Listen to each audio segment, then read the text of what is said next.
We have our special guest with us for our last segment. She's a Justice Democrat running for Congress in Nevada's 4th District. So great to meet you. Now, tell us your story. Now, how did you get interested in running for Congress? How did you become a political person? You know, my entry into activism, it came on the heel of my daughter's death. I remember I went through a year where I just stayed at home and I didn't want to re-enter the world. It was the most crushing thing that's ever happened to me. And, you know, I was filled with anger and a real sense of, I don't even know where I live in anymore, because this isn't the America that, you know, I've been raised or thought that I was a part of. And eventually, you know, my husband, who is from Brazil and is very familiar with single payer, started talking to me about, you know, there's this thing called single payer. Most countries have health care, and it's not based on your job or your economic status. And I was like, what? You know, like most Americans, we don't know what that is. And so I went to a single payer conference and met the amazing Nina Turner and heard her talk about, you know, all the bones you have to have. And I remember her telling me, you know, you have to dig really deep. You have to fight. You got to, you know, really dig deep and fight this. And I decided that, you know, I was going to find the mercies and blessings in my daughter's passing, and I was going to fight the powers to be. And I was going to fight to ensure that no other American or anyone living in this country dies from something as simple and basic as health care. Amy, can you share a little bit about how our broken healthcare system contributed to the death of your daughter?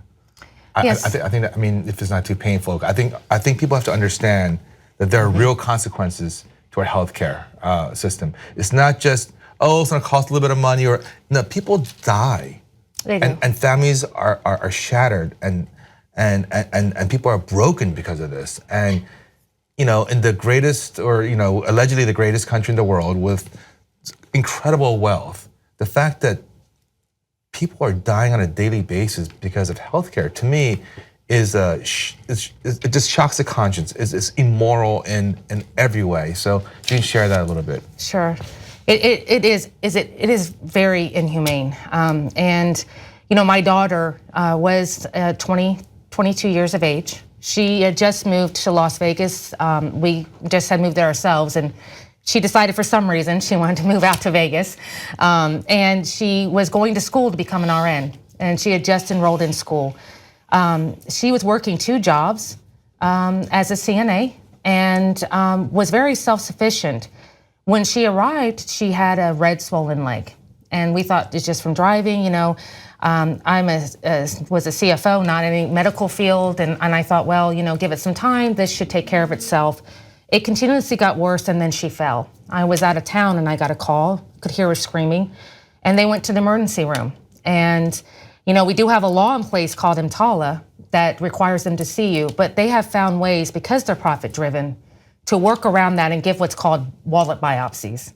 They almost do their medical exams so as not to find anything. So she presented with a red swollen leg. My daughter was half African American. She had sickle cell trait.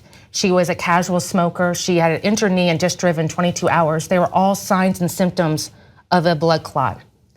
They immediately asked her when she got there, you know, do you have insurance? That's the first phone call I yielded, and I'm like, why are you calling me on this? Like, we'll deal with this later, just be seen. They had my husband calling up TRICARE, which he's in the military, so most people don't know that military personnel and active duty people are not covered the same way civilians are. Our children are not covered between the ages of 21 and 23 unless they are actively enrolled. And as she had just enrolled in school, this is how silly and ridiculous it is. And the semester had not started. She would not qualify to be on that insurance. She went in the back. I got another call. This time she's crying. And she's, Mommy, they're not helping me. And she begged for something for the pain and for some testing to see what was wrong with her leg. They told her specifically, go get insurance and see a specialist. We're not a doctor's office. And my daughter left there thinking that it was just something that she would have to do as soon as she could secure insurance and see a specialist. I had to do what no parent should have to do, and I had to hold her. She died in my arms of a pulmonary embolism. And it was totally unnecessary.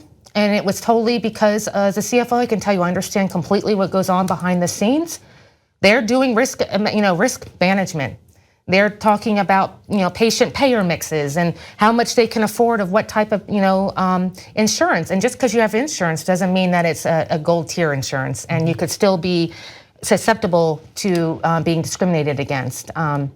And this, Shalene's not a one-off. She's not the first, and unfortunately, she won't be the last until we get people who have some guts and some balls into Congress and into the Senate and stand up for the American people and get profit out of healthcare. If you enjoyed this clip of Aggressive Progressives, you know there's a 90-minute show waiting for you at the Young Turks Network. Go to tytnetwork.com/join to see all our content.